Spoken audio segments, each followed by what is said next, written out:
नमस्कार मंडळींनो, आजच्या दिवसाच्या ब्लॉगमध्ये तुमचं मनापासून स्वागत करतंय. तर चाललंय घरात ब्रेकला जाऊचा, भूक लागली आहे मरणाची. घराकडे जाऊया आणि बघूया काहीतरी खाऊया.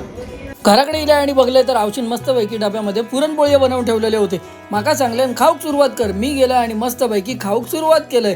आवशीक बघले तर आव सगळे मावशी वांगडा फोनवर बोलत राहिलेली. मी म्हटलं मी आपलं खातोय आणि मी वाटेक लागतोय. खाळ्यात जाऊन बघले तर सगळे पोरग्यात परत एकदा सुट्टीवर दिसतात म्हणून त्यांच्या वांगडा गजाली मारलोय. तुला रे मला जायचंय. विचार करून सांगतो, लक्षात राहा.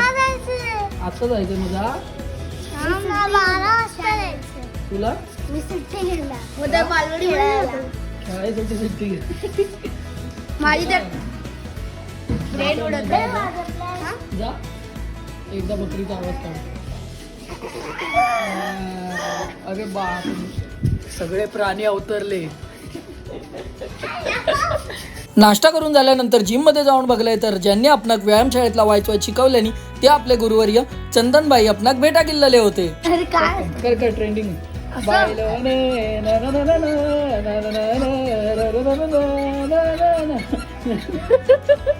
ट्रेंडिंग करतो आम्ही. दुपारी घराकडे गेले आणि जेवू बसले. जेवणात मिसळ आणि सोबतच चपाती सुद्धा होते. या तुम्ही सुद्धा जेव. 3 सांज झाल्याबरोबर आधी स्टेशनरी मध्ये गेले कारण माका पासपोर्ट साईज फोटो हवे होते. फोटो बघा कसले खतरनाक दिसतात आणि हे फोटो आपल्या साई पालखीच्या ID वरती जाणार असत. तकडेसून घराकडे येईल आणि जेवण बिवून झाल्यानंतर मग म्हटलं आजच्या दिवसापुरती पुरे झाला. आम्ही भेटाय पुढच्या ब्लॉग मध्ये. तवसर देवा काळजी.